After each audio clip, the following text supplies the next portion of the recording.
It is 1919 when Rachel Bell scratches a single line of numbers off a receipt in her truck and feels her hands go cold. She is parked outside a gas station in the dark. The engine is still running. She checks the numbers once, then a second time, then a third. She has won more money than she will ever be able to spend in a lifetime. And then Rachel Bell did something almost no lottery winner has ever done. Within 24 hours, she was gone. Not dead. Not missing in the way police mean the word. Gone in a way that no investigator, no journalist, no relative, and no court could ever undo. This is the story of the genius jackpot winner who disappeared completely after 24 hours of winning, and how she did it so cleanly that most of the people in her own life still don't know it happened. Rachel Bell was 44 years old the night she won. She worked as a night shift maintenance technician at a hospital in a mid-sized city in Ohio. She fixed elevators, HVAC units, and the boiler system that heated the East Wing.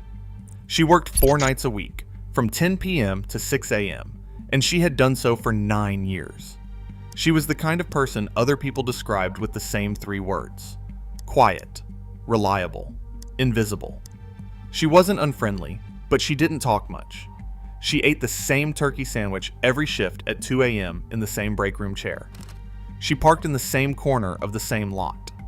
She drove home along the same 4 streets. She had played the same 6 numbers every single week for 7 years. And she had never once told a living soul that she played at all. Not because she was hiding anything, but because Rachel understood something most people never learn. Hope is a thing you carry alone. The moment you speak it out loud, it stops being yours. She bought her ticket on a Wednesday night at a convenience store 2 blocks from the hospital. 1 ticket, same 6 numbers. She paid in cash, the way she always did. Thursday, after her shift ended and the sun was coming up, she sat in her truck in the store parking lot and checked the draw on her phone. She did not scream. She did not honk the horn. She did not call a single person. She sat completely still for almost 6 minutes, watching the numbers on the screen without blinking. Then she turned the phone face down on the passenger seat, put both hands on the steering wheel, and breathed. $256 million. Cash option, roughly $151 million before taxes. And the first thing Rachel Bell felt was not happiness. It was dread. Not dread of the money itself, but dread of what the money would do to her life if she handled the next few days wrong. Because Rachel had spent years reading about people exactly like the person she had just become. Not the smiling winners on the news holding oversized checks. The other ones. The cautionary ones. She had read about Jack Whitaker, the West Virginia businessman who won $315 million in 2002 and spent the following decade calling the win the worst thing that ever happened to him. His granddaughter died. His marriage collapsed. Thieves cleaned out cash from his car more than once. She had read about Abraham Shakespeare, the Florida man who won $30 million and was later murdered and buried under a slab of concrete by a woman who had wormed her way into managing his money. She had read about Billy Bob Harold Jr., the Texas winner who took a lump sum in 1997, gave away enormous amounts to family, friends, and strangers, and took his own life less than 2 years later, reportedly telling a financial advisor that winning had been the worst thing that ever happened to him. She had read about the winners who went from a factory floor to bankruptcy court in under 5 years, the ones who bought houses for everyone they'd ever met, and cars for people they barely knew, the ones who could not say no because the whole town now knew their name and their number. She had read about the winners who were sued by strangers, by ex-spouses, by half-siblings they'd never met, by people claiming a handshake deal that never existed. Winner after winner after winner, all of whom made the same mistake at the same moment. They let the world find out who they were. And the strange, quiet truth buried in every one of those stories was this: it was almost never the money itself that destroyed them. It was the exposure. It was the moment their face and their name were tied together in public, in front of everyone, forever. The money was just the bait. The name was the trap. Rachel knew exactly what she was holding in her hands. But more importantly, she knew exactly what she was going to do next, and the order she was going to do it in. Before Rachel touched her real phone again, she drove to a big box store 20 minutes away, walked in with her cap pulled low, and paid cash for a prepaid phone. She drove to a parking lot on the far side of the city, one she had never used before and had no reason to be at.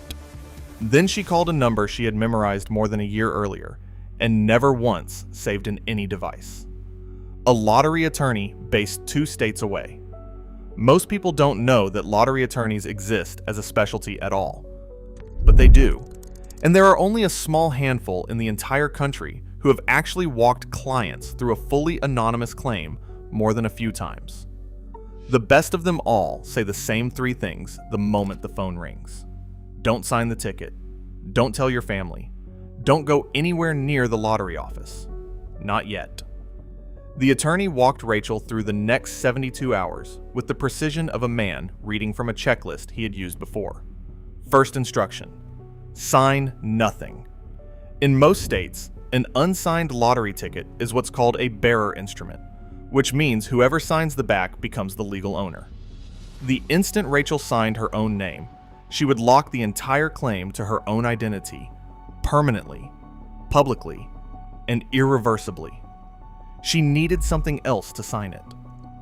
Second instruction: photograph the ticket, front and back, immediately, and store the images in 2 separate secure places.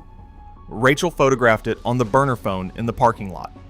Then she drove home, placed the original ticket inside a small fireproof safe she'd owned for years, and uploaded the photos to an encrypted cloud folder created that same morning under a brand new email address connected to none of her real information. Third instruction: tell no one. Not a sibling, not a best friend, not the coworker she'd stood next to at 2 a.m. for 9 years. No one. Because the attorney had watched more claims fall apart from one loving, well-meaning conversation than from anything else. One winner had told only his fiancée. She told only her mother. The mother told only her pastor. Within 9 days, more than 20 people knew, and 2 of them had already contacted lawyers of their own. Rachel followed every instruction exactly, without arguing, without asking why, without a single deviation. By Thursday afternoon, Rachel Bell had not slept, but she had a plan, and the plan had stages. Stages that most winners never even think about until it is far too late to build them. At 5:52 that evening, she sent a single text to her shift supervisor from her real phone. Family emergency. Need the week. It was the only lie she told using her real name. Then she powered that phone off, pulled out the SIM card, dropped both into a drawer in her kitchen, and did not touch either one again for 2 weeks. She made no large purchases, no celebration dinner, no new watch, no bottle of anything. She drove her 12-year-old pickup to a self-storage facility across town, rented a unit that morning with cash, and placed 3 boxes inside. Her birth certificate, her social security card, her old tax returns, the hard drive from her home computer, and a folder of photographs of her parents. Then she locked the unit and drove away. Every document that could ever prove who she was, she now controlled completely, in a place no one who came looking would ever think to look. It was a small thing, renting a storage unit. But the attorney had told her something that stuck. The people who destroy winners rarely start with the money. They start with the paperwork, the records, the small traceable pieces of a life left lying around. Rachel had just quietly gathered up every one of those pieces and put them somewhere no camera and no cousin would ever find them. Here is what almost no lottery winner understands until it is too late. The 24 hours immediately after a big win are the single most exposed and most watched period of a winner's entire life, and the winner is almost always the last person to realize it. Lottery retailers are often notified internally that a jackpot level ticket was sold at their location, sometimes before the winner has even checked their numbers. In many states, lottery commission staff know a major prize is coming before any winner walks through the door. In small counties, word travels through informal channels, a cousin who works dispatch, a neighbor at the commission office, within hours. And there is an entire quiet industry of data brokers whose software scrapes public records and can narrow down a winner's county of purchase within a day or two of any announcement. Rachel knew all of this. It was exactly why she had paid cash for that ticket. It was why she'd worn a plain cap pulled low. It was why she'd kept her eyes down walking in and walking out of that store. Why she'd used no loyalty card, no debit card, no reward scan. On camera, she was just another anonymous woman buying something small on a Wednesday night. There was no face. There was no name. There was no trace. And this is the exact point where Rachel Bell began, in every way the law can measure, to disappear. Ohio is one of a shrinking number of states where a lottery prize can be claimed by a legal entity rather than by a named human being. A trust can walk in and collect. Most winners never find this out, because most attorneys have never done it. A regular estate attorney writes wills and moves property between family members. They have never once walked a living person through an anonymous jackpot claim, and they don't know the sequence. Rachel's attorney had done it 7 times before. Together, over the phone, and through a single carefully arranged in-person meeting, they created an entity. They called it Halstead Holdings Trust. It had no visible connection to Rachel Bell anywhere. The listed trustee was a professional fiduciary firm registered in a state with minimal public disclosure requirements. The trust document named no beneficiaries in any public filing. Rachel's name did not appear on a single page that any member of the public could ever request. On paper, the trust simply existed, owned by nothing anyone could see. 3 days after the draw, Halstead Holdings Trust walked into the state lottery headquarters and presented the winning ticket. Staff reviewed the trust documentation. They verified the ticket. They processed the claim, and they paid out the cash option prize, roughly $151 million before taxes, dropping to approximately $108 million after federal withholding, directly into a trust account at a private bank Rachel had never used before in her life. Her name was on nothing. Not the claim form, not the tax paperwork the public could access, not the press release, not the winner announcement, which listed only a trust entity and a broad regional description. And here is the part most people never learn. Lottery commissions in almost every state are legally required to announce that someone won. But in states that permit trust claims, that legal requirement is fully satisfied, even when no human name is ever attached to the announcement. The law is answered. The winner stays invisible. The press release went out the following morning. Rachel read it on the burner phone from a plain hotel room 90 miles from home, ordered food to the lobby under a fake name, and slept for the first time in 4 days. Rachel had one person left in the world that she truly loved, her younger sister, Dana. She lived on the other side of the state, about 3 hours away, in the town where they had both grown up. They were not the kind of siblings who talked every day, but they talked every couple of weeks, and they had never once gone a full month without speaking, not since their father passed. And so, 2 nights after winning, before any of the money had moved, Rachel did something the attorney had not told her to do and would probably have advised against. She drove 3 hours in the dark and knocked on her sister's door at nearly midnight. She sat at Dana's kitchen table. She did not tell her she had won. She told her she had to go away for a while, that she was safe, that nothing was wrong, and that she should not worry and should not go looking. She looked calm. She looked certain.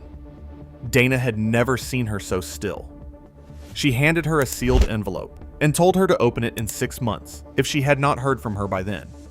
Inside that envelope, though Dana did not open it for a long time, was a handwritten letter that explained the broad shape of everything without a single detail that could be used against either of them. No dollar amounts, no account numbers, no legal names, no location. And folded inside the letter was a cashier's check for $250,000, drawn from a trust account Dana had never heard of and could not have traced if she'd tried. She trusted her sister completely, so she did not open the envelope early. But the 6 months that followed were among the hardest of her life because she knew something enormous had happened, and she could not tell a single person, not even the part of it she didn't understand herself. When Rachel didn't call after 2 weeks, Dana grew uneasy. When a third week passed, she drove to her sister's apartment. The truck was gone. The mail was overflowing from the box. A neighbor told her she hadn't seen Rachel in what felt like a month. Dana did what any frightened sibling would do. She called the police non-emergency line and asked for a welfare check. Officers went to the apartment that same day. There was no forced entry. There was no sign of anything wrong. Her clothes were still hanging in the closet. There was food still in the refrigerator. There was a coffee mug in the sink and a paperback splayed open on the arm of the couch. To the officers, it read as a woman who had simply chosen to leave for a while. They logged it as a voluntary absence, not a missing person, not a crime, just a quiet woman who had walked out of her own life and, as far as anyone could prove, had every right to. The press release that went out was 3 sentences long. It confirmed that a jackpot ticket had been claimed. It confirmed the claim had been made by a trust entity in the region. It thanked players and noted that the winner had chosen to remain private. No photograph, no name, no town, no age, no human detail of any kind. But local reporters ran the story anyway, because a 9-figure jackpot with no face attached is, in its own way, a bigger story than a winner grinning behind a giant check. Reporters called the Lottery Commission press office again and again over the following 2 weeks. Every time, they were told the same thing. Winner privacy is protected by the claiming structure. No further information will be released. But here is what most people don't know about how these stories actually get cracked open. The name is protected. The geography is not. Commission staff who processed the ticket knew which store had sold it. That fact wasn't public, but it existed inside the system, and systems leak in small ways. Aggressive reporters stopped calling the commission and started calling retailers instead, one store at a time, working outward across the region. Within 10 days, a reporter reached the convenience store 2 blocks from the hospital. The store owner confirmed, because he was legally allowed to, that a big winning ticket had been sold at his counter. Suddenly, the story had a location, a neighborhood, a pin on a map, and for the first time, the people in Rachel Bell's actual world had a reason to start connecting dots. Her coworkers began talking among themselves in the break room. Someone remembered that Rachel had vanished the same week the ticket was sold. Someone else remembered that the winning store was 2 blocks from where they all worked. A local reporter, sensing the shape of something, published a follow-up piece that asked, almost casually, whether anyone in the area had noticed a neighbor or a coworker suddenly disappear right around the time of the draw. Rachel never saw that article. She had stopped reading news from her home state entirely on the day she left, on the attorney's advice. She would never read a word written about the ghost she had become. By the end of her 4th week away, Rachel had begun building what her attorney called the second structure. The first structure, the trust, existed for a single purpose: to collect the money without a name. But the first structure could not protect her forever, because money is not a static thing. Money moves, and every time it moves, it leaves a trail. Every purchase, every subscription, every lease, every utility bill, every delivery address. Most winners believe that once the prize is safely behind a legal entity, the dangerous part is over. It isn't. The dangerous part is the next 40 years of ordinary life, every single transaction of which can be used to find a person.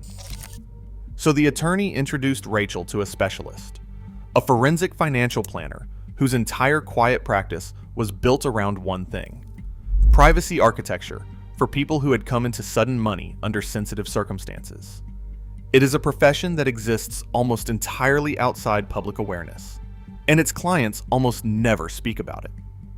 The planner's first move was to build a second, completely separate trust to serve as Rachel's living structure going forward, walled off from Halstead, so that even someone who somehow cracked the first entity would hit a dead end at the second.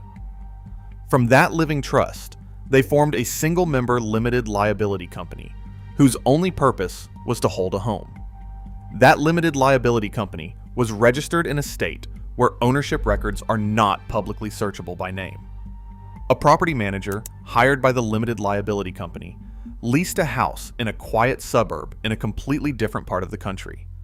Rachel's name was on nothing, not the lease, not the utilities, which were registered to the limited liability company, not the mid-priced used car she bought, which was owned and registered to the LLC's address. Her new phone number was tied to a business voice over IP line, so that even carrier records pointed to an entity and not to a person. She opened no personal bank account anywhere in the country. Every dollar of her daily life, groceries, gas, rent, a haircut, flowed through one of two business entities that had no visible link to each other and no visible link to her. And here's what most people get completely wrong about this. They assume a setup like this belongs only to criminals, to cartel money, to offshore billionaires hiding something ugly. It doesn't. This is the standard, entirely legal playbook that financial privacy attorneys build for ordinary people who suddenly have something worth taking. Rachel had not broken a single law. She had simply become, in the fullest legal sense of the phrase, a private citizen, present everywhere, findable nowhere. Because not everyone who came looking for Rachel Bell was family, and not everyone who came looking meant her well. Within 2 months of the announcement, at least 3 separate private investigators had been hired by 3 separate parties, all trying to put a human name to Halstead Holdings Trust. The first was hired by a cousin Rachel hadn't spoken to in over a decade, a man who saw the store's location in the news and did the arithmetic. The second was hired by a former coworker who claimed Rachel had once borrowed money from him, a debt that grew in the retelling from a $40 lunch to several $1,000s. The third was the most dangerous of all. It came from a group of 4 people who filed a formal claim with the Lottery Commission, asserting they'd had a verbal agreement, an office pool, to split any winnings from tickets bought at that exact store. That third threat is one of the most common and most effective attacks on a lottery winner that exists. Pool agreement claims, where a group insists there was an informal understanding to share a prize, have succeeded in court before, even without anything in writing, when the surrounding evidence is strong enough. A verbal promise, remembered conveniently by 4 people at once, has emptied winners' accounts before, but Rachel's attorney had seen this coming before the ticket was ever cashed. Within 48 hours of the win, before any announcement, the attorney had proactively requested and preserved the store's surveillance footage from the window of time the ticket was purchased. The trust file already contained documentation showing the ticket was bought by one person, alone, paid for in cash, and held continuously in a single fireproof safe from the moment of purchase to the moment of claim. The footage showed exactly one woman, buying exactly one ticket, standing at the counter with no group around her and no one beside her. The pool claim collapsed within 60 days. It never had a chance. The private investigators fared no better. There was no address to find, no phone number that led to a person, no bank account in her name, no social media, no vehicle registration, no utility bill, no lease, no loyalty card, no trail of any kind that led anywhere but into a wall of entities that pointed only at each other.